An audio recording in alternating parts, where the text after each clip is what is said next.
কাঁচা লঙ্কার official YouTube চ্যানেলে সবাইকে জানাচ্ছি একটা ওয়ার্ম ওয়েলকাম। আশা করি আপনারা প্রত্যেকে খুব ভালো আছেন। কাঁচা লঙ্কাতে নানা স্টেটে নানা রেসিপি সিরিজ চলছে। আজকে আমরা সোজা চলে যাব পাঞ্জাবে। পাঞ্জাবি ফুড লাভার কে কে আছেন বলুন তো? জানেন তো, আমার কিছু পাঞ্জাবি বন্ধু বান্ধব আছে, তাদের কাছ থেকে শুনেছি রোববার মানেই যেমন আমাদের মাংস ভাত, ওদেরও কিন্তু রোববার মানেই রাজমা চাউল। এতটাই কিন্তু রাজমা চাউল খেতে ওরা ভালোবাসে। পাঞ্জাবি কুইজিন কিন্তু ভীষণ সুন্দর, ভীষণ রিচ, সেটা ভেজ হোক বা নন ভেজ। পাঞ্জাবি কুইজিন খেতে আমরা কে না ভালোবাসি।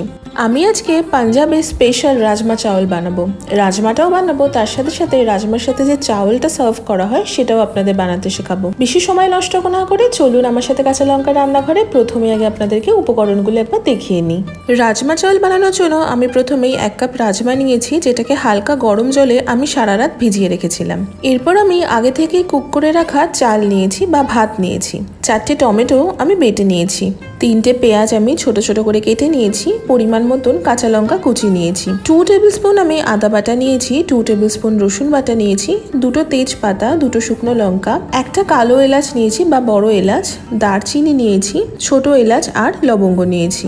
এবার আমি 1 টেবিল স্পুন হলুদ গুঁড়ো নিয়েছি। 1 টিস্পুন লাল লঙ্কার গুঁড়ো নিয়েছি। 2 টেবিল স্পুন আমি কাশ্মীরি রেড চিলি পাউডার নিয়েছি। 1 টেবিল স্পুন আমি ধনে গুঁড়ো নিয়েছি। 1 টেবিল স্পুন আমি জিরে গুঁড়ো নিয়েছি। 1 টিস্পুন আমি আমচুর পাউডার নিয়েছি। 2 টিস্পুন আমি গোটা জিরে নিয়েছি। 1 টিস্পুন আমি গরম মশলার গুঁড়ো নিয়েছি। পরিমাণ মতো কাসুরি মেথি নিয়েছি। স্বাদ মতো নুন আর স্বাদ মতন চিনি নিয়েছি। ধনেপাতা নিয়েছি আমি কিছুটা পরিমাণ মতো।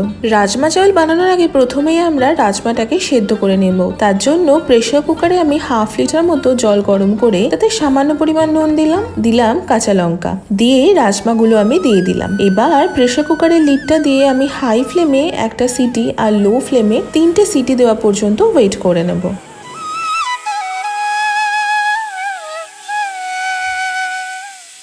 রাজমাটা কিন্তু খুব সুন্দর সেদ্ধ হয়ে যাবে। এবার চলুন রান্নাটা শুরু করে দিই। কড়াইতে আমি প্রথমেই 2 টেবিল স্পুন ঘি আর 2 টেবিল স্পুন সর্ষের তেল গরম করে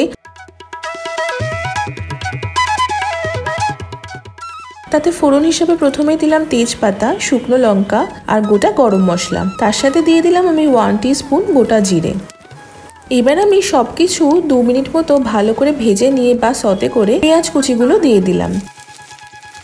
পেঁয়াজটা কিন্তু ভালো করে প্রথমে লাল লাল করে ভেজে নিতে হবে। পেঁয়াজ ভাজার সময় আমি স্বাদ মতন একটু চিনি ছড়িয়ে দিলাম, তাতে না পেঁয়াজের রংটা সুন্দর আসবে।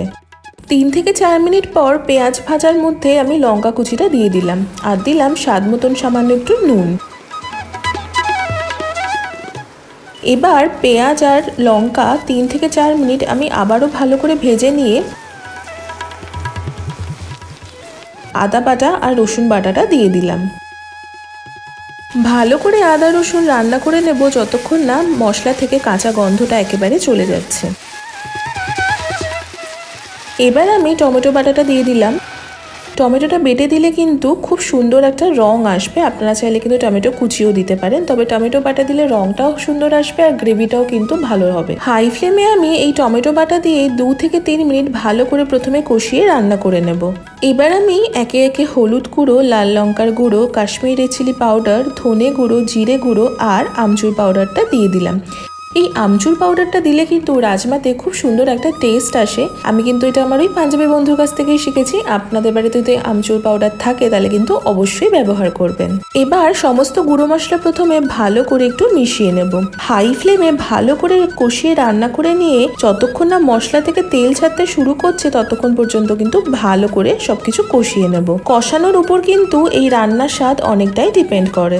কষানোর মাঝে আমি 2 কাপ মতো জল গরম করতে কিন্তু বসিয়ে দিলাম। এবার দেখুন মশলা কিন্তু বেশ ভালো করে কষিয়ে এসেছে, রংটাও কিন্তু অনেকটাই বদলে গেছে। এবার সেই আগে থেকে সিদ্ধ করা যে রাজমাটা নিয়েছিলাম সেটা কিন্তু সম্পূর্ণ ঢেলে দিলাম আর সাথে কিন্তু রাজমা সেদ্ধ জলটাও পুরোটাই ঢেলে দিলাম। এই রাজমা এবং রাজমা সেদ্ধ জলটা দেওয়ার পর দেখবেন রাজমার কালারটা একদম কিন্তু বদলে যেতে শুরু করবে। আমি আরো 1 কাপ মতো গরম জল এতে দিয়ে দিলাম। ভালো করে মিশিয়ে নিয়ে ঝোল ফুটে আসলেই আমি কসুরি মেথিটা দিয়ে দিলাম।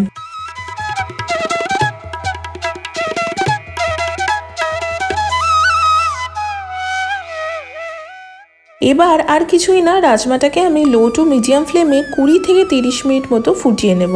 আমি একটা কড়াইতে 1 টেবিল স্পুন ঘি গরম করে তাতে প্রথমে ফোড়ন হিসাবে দিলাম গোটা জিরে, কাঁচা লঙ্কা কুচি দিয়ে মিনিট খানেক ভালো করে সতে করে নিয়ে আমি 1 টিস্পুন আদা বাটা দিয়ে দিলাম।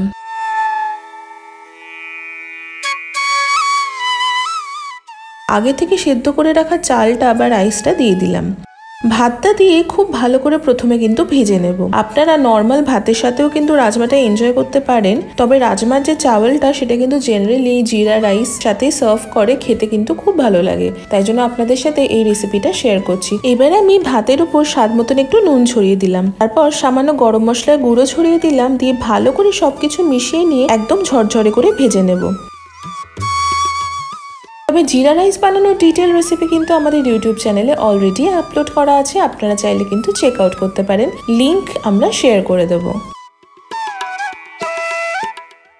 ঝরঝরে হয়ে গেলেই সামান্য ধনেপাতা কুচি ছড়িয়ে দিলাম। রাজমা চাউলের চাউলটা কিন্তু একদম রেডি হয়ে গেল। এদিকে দেখুন রাজমাটা কিন্তু টকবক করে ফুটছে। আমি গরম মশলা একটু ছড়িয়ে দিলাম, ছড়িয়ে দিয়ে ভালো করে মিশিয়ে নিলাম।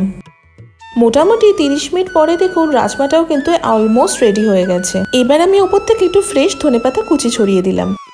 দেখতে পাচ্ছেন রাজমাটা কিন্তু একদম তৈরি হয়ে গেছে। আমি কিন্তু একটু মাখা মাখা বা ঘন বানিয়েছি, আপনারা চাইলে কিন্তু গ্রেভিটা আর একটু বেশিও রাখতে পারেন। আমাদের পাঞ্জাব স্পেশাল রাজমা কিন্তু একদম রেডি হয়ে গেছে। চলুন এবার ফাইনাল প্লেটিংটা করে নিই। আমি একটা সার্ভিং প্লেটে জিরা রাইসটা নিয়ে নিয়েছি। এবার সাইড থেকে ভালো করে রাজমাটা আমি সার্ভ করছি। রাজমার উপরে লম্বা করে কেটে রাখা পেঁয়াজ দিয়ে দিলাম, আর দিলাম একটা কাঁচা লঙ্কা। ব্যাস, আমাদের রাজমা চাউল কিন্তু একদম রেডি। এই পাঞ্জাব স্পেশাল রাজমা চাউলের রেসিপি আপনাদের কেমন লাগলো সেটা কিন্তু কমেন্ট সেকশনে জানাতে একদম ভুলবেন না। আশা করি আপনাদের আজকের এই রেসিপিটা ভালো লেগেছে। আপনাদের মধ্যে কারা কারা রাজমা চাউল খেতে ভালোবাসেন সেটা কিন্তু কমেন্ট সেকশনে অবশ্যই জানাবেন। আর যারা যারা এখনো পর্যন্ত কোনোদিনও রাজমা চাউল ট্রাই করেননি তারা ডেফিনেটলি একবার প্রথমে বাড়িতে এইভাবে বানিয়ে একবার ট্রাই করে আমাদের জানাবেন যে আপনাদের কেমন লাগলো। আমি চেষ্টা করলাম আমার মতো করে রাজমা চাউলের রেসিপিটা আপনাদের সাথে শেয়ার করতে। আশা করি আপনাদের আজকের এই রেসিপিটা ভালো লেগেছে। যদি ভালো লেগে থাকে তাহলে অবশ্যই আমাদের চ্যানেলটা সাবস্ক্রাইব করবেন, আমাদের এই ভিডিওটা লাইক করবেন, আর এই ভিডিওটা সকলের সাথে শেয়ার করবেন। দেখা হচ্ছে পরবর্তী আরো একটা সুন্দর স্টেটের সুন্দর রেসিপির সাথে। ততক্ষণের জন্য ভালো থাকবেন, সুস্থ থাকবেন, আর কাঁচা লঙ্কাকে এইভাবেই সাপোর্ট করতে থাকবেন। See you soon and happy cooking.